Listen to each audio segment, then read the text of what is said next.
Hey,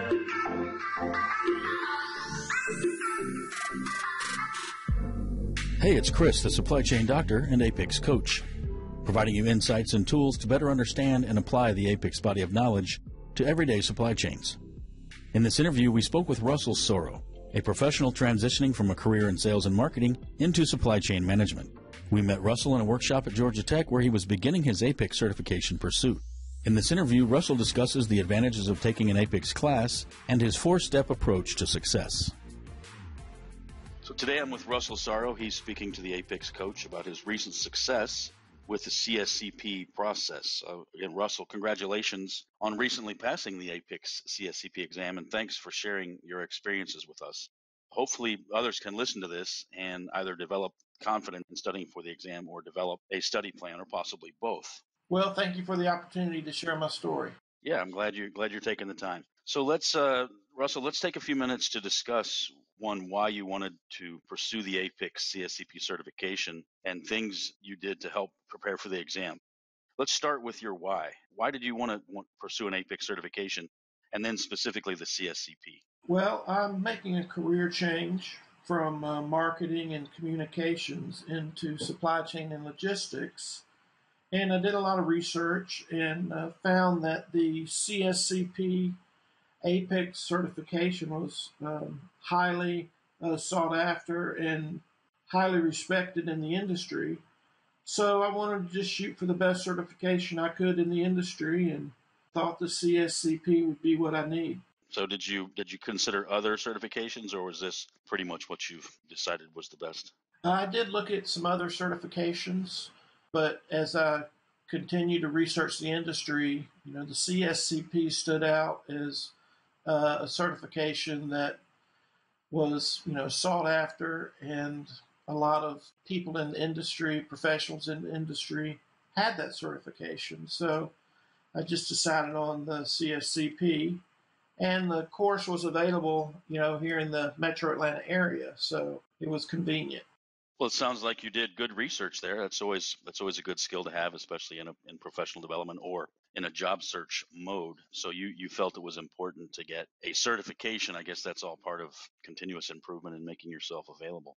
Yeah, that's right. I don't have a college degree in supply chain or logistics, so I thought, a highly regarded certification might give me a leg up in the industry and, help me find good opportunities. You're not classically trained in supply chain, and you don't have a strong background in supply chain management. So tell us just a little bit about your background. I think it's interesting because a lot of people might be in the same situation where they want to get into this very fast and growing field, but maybe they don't have the strong credentials or the strong work history around supply chain management. So tell us a little bit about your background and kind of how you got to where you are. Well, for the last 16 years, I've worked in corporate communications and marketing in higher education. So there's a lot of things that carry over to supply chain and logistics, but it's not directly related to it. And my college degrees are not in business or supply chain.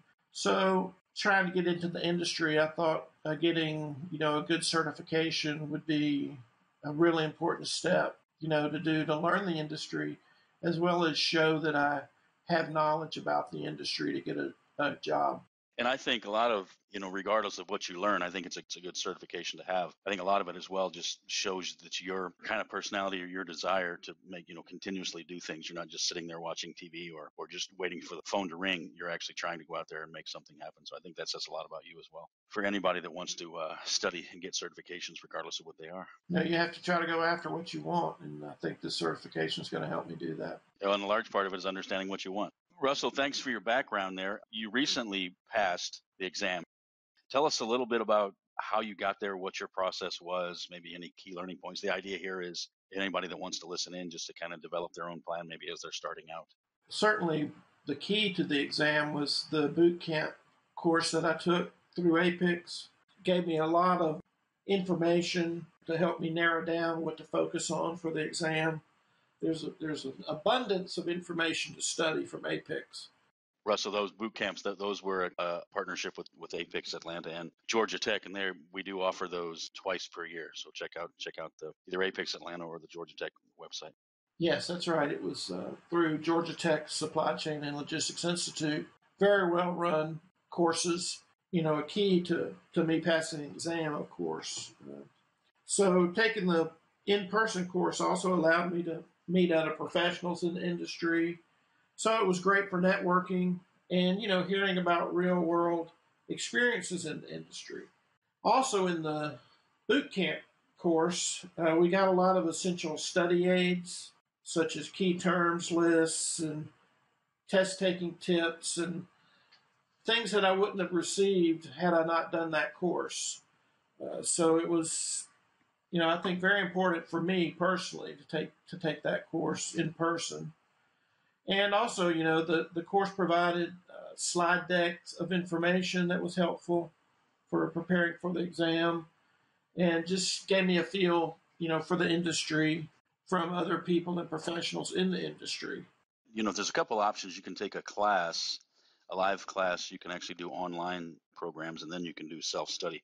Kind of what your point was there is you can buy the materials yourself, but you won't get the things that you talked about, like the study guides, the additional study aids and things like that. Those are really what the instructors kind of bring in, is kind of how you focus in on that specific area. So that's a key thing I want anybody to think about as they're considering their study options. You can purchase the learning aids through APICS, but you also get those same learning aids when you take the in-person course. So for me, it made sense to sit in on the course, and I had the time to do it, so it was the right thing for me.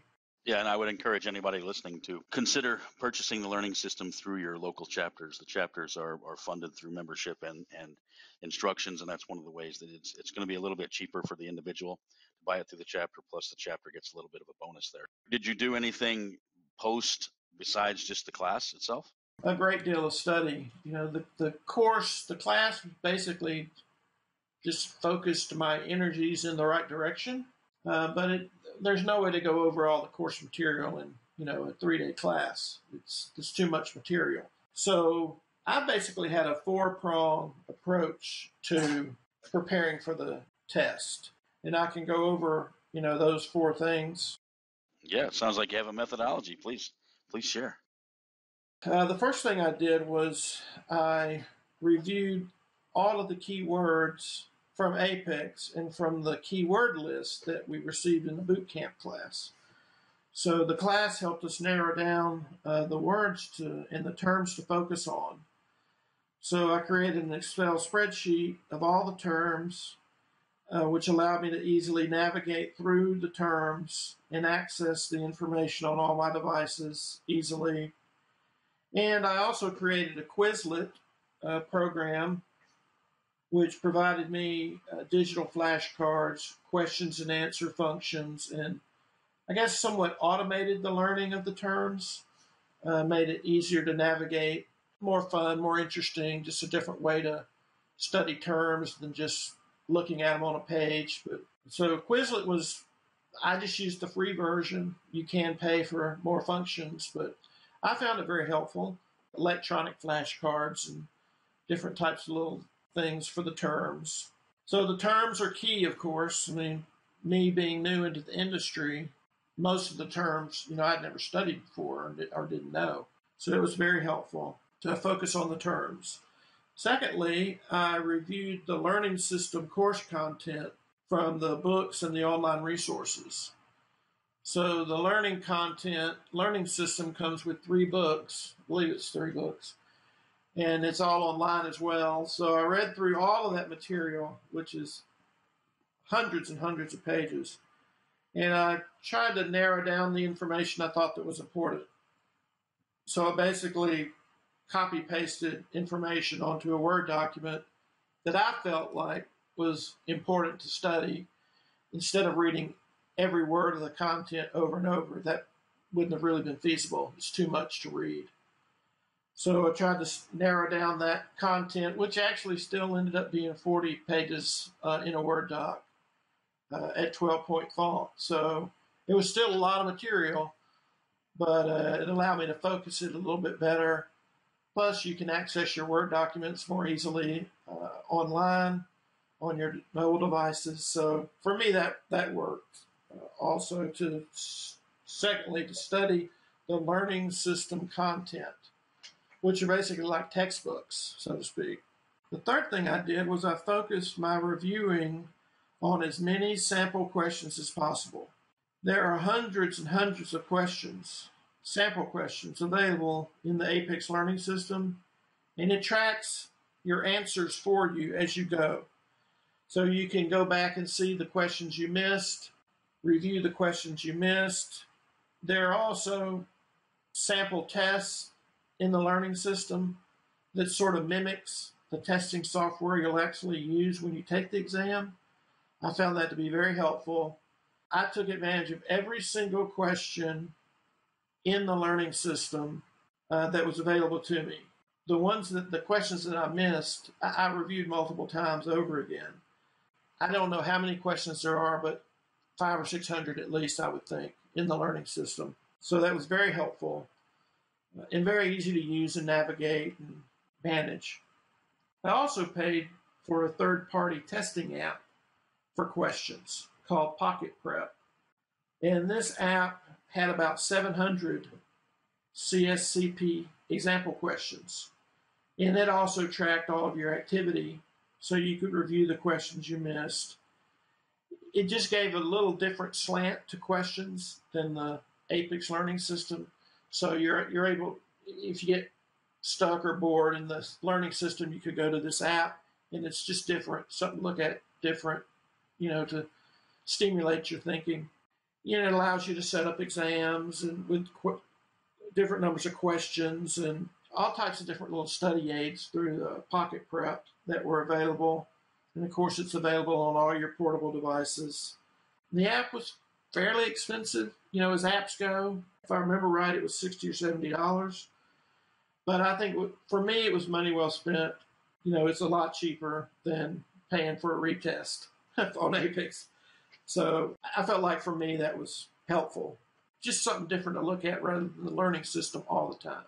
And the fourth thing I did was I studied test-taking tips in general and APICS test-taking tips. A lot of the tips I studied came directly from the boot camp class because we received a notebook full of test questions and study tips. And that notebook was very helpful. It gave me a lot of ideas on test-taking tips. I also got tips online. I also talked to other people that have taken the test just to get generalized test-taking tips, just as a strategy from a strategy position, like taking the SAT or the GRE or something like that. Questions have patterns. I studied test-taking tips all along the way with all my other studies, so it would be ingrained. And I had about 2 pages of a Word doc of just test-taking tips. A couple of the tips, just in general, I've got a lot of tips, but a couple of them were like, don't rush through the test. Take your time. Read each question completely. Make sure you answer the actual question that's being asked. If you rush through, sometimes you miss the actual question. Things that sound kind of common sense, but when you're in a test-taking environment, it's more anxiety. So I think for me to study those tips was very helpful. And to answer every question. Leaving a question blank is like missing the question. A lot of those tips were helpful for me, along the way. So that was basically my 4 areas of study. That's how I went about it. And, I studied for 3 months and probably spent over 300 hours studying.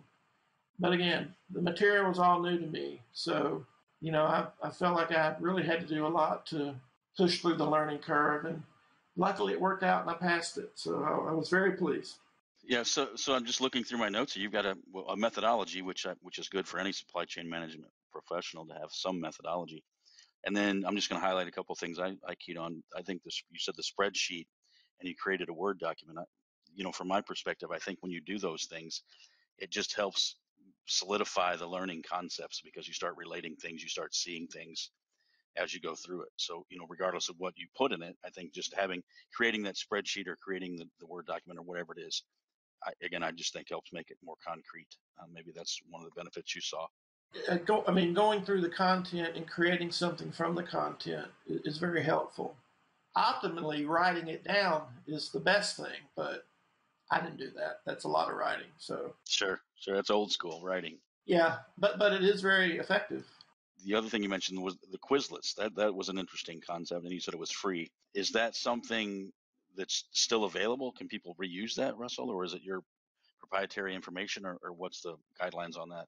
Well, the Quizlet is under my account in the webpage or Quizlet. I guess it's Quizlet.com. I technically don't know the name of the webpage.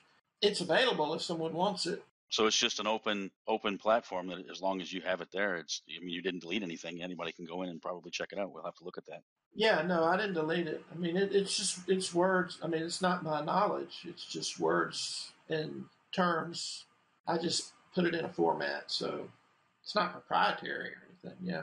No, I think you had mentioned flashcards. It's like an online or real life flashcards. That was a good term. And then something I just keyed on. I had never given any thought. You said you spoke with others who had taken the exam. That's a neat idea. One, it helps with networking, and two, it obviously gets kind of the voice of the customer. Well, it gives you a little bit of information on the exam, but mainly it builds your confidence. You connect with people that have taken the exam. You feel like it's something that's doable, because other people have done it. So, and again, as simplistic as that sounds, talking to those people mentally, psychologically is helpful. Yeah, I think as you said, it lets you know that it's possible. Not everybody fails, right? Right. So without going into too much detail into the exam itself, do you have any insight or suggestions on maybe some key concepts or things where areas people should focus in on? Well, to me, the questions focused on the practice of supply chain and logistics. And the questions on the exam were not quite as complex as all of the example questions I had gone through. The questions were a little easier on the exam than all the sample questions I had done, of course, which is helpful. But it's more about the practice of supply chain, more so, I think, than just definitions. One thing you did mention that I think is important is that maybe, and I don't know if you said this specifically, but maybe the exam itself was easier based on the preparation and the content that you had studied, which I think is always better than the alternative. Right, definitely, for sure. But, it's 150 questions, and I mean, you have plenty of time to do it, 3.5 hours or something of that nature. But, it's the questions keep coming, and you just, something I try to do is stay positive. If I didn't know a question, I would flag that question and then come back to it, so you keep moving. And so you could stay on top of it and stay positive through the whole exam. And then, you can come back to questions you had no idea about the answers and then try to work through those at the end, which is what I found was helpful for me. Well, Russell, before we move on to my last question, is there anything just around your process that you wanted to summarize or follow up with? It takes commitment to learning the material. I talked to long-term supply chain professionals that didn't pass the test the first time. The test is very broad. It's on the whole supply chain process. So, it takes commitment, in studying. I mean, 3, 4 hours a day of just trying to learn the material and push through it and stay positive. And, you'll be successful if you do that, I think. As we conclude here, Russell, I'm going to appreciate the input and especially the methodology that you kind of walk through. As I said, that's always good for a supply chain person to have as a methodology. So tell me a little bit, what's next for you? Well, I'm currently looking for a job in supply chain or logistics, as a logistics specialist or in some other capacity related to supply chain and logistics, such as operations or inventory control or that type of thing. If anybody has any openings or knows of any openings in the Atlanta area, I'd love for you to reach out to me. You can find me on LinkedIn. Just search for my name, Russell Sorrow. There's not a whole lot of us with that exact name on LinkedIn. So now I'm just in the job search process, and hopefully that'll wrap up here in the next few weeks or months, and I'll get moving on my new career. Yeah, so anybody that's looking for a fresh, newly minted CSCP professional, I guess that would be you. And spell your name, so if anybody's searching on LinkedIn. It's Russell, Russell, and the last name is Sorrow, Sorrow. Okay, Russell, again, congratulations on your recent accomplishments, and thanks for sharing. Thank you so much for the opportunity, Chris. Thanks for listening. To learn more about these and many other supply chain topics, consider getting an APICS certification. There's a YouTube video where you can learn more about bootcamp-style workshops at Georgia Tech. Search on APICS Bootcamp Courses Informational Webinar. If you're in the North Georgia, North Alabama, Chattanooga area, check out the traditional class formats offered by the University of Tennessee, Chattanooga Center for Professional Education Supply Chain Academy. To learn more about general APICS and supply chain happenings around the Southeast, check out apicsatlanta.org. Optionally, we can bring supply chain certification workshops to your company. Just send a note to chris@apicscoach.com. And remember, supply chain is boring,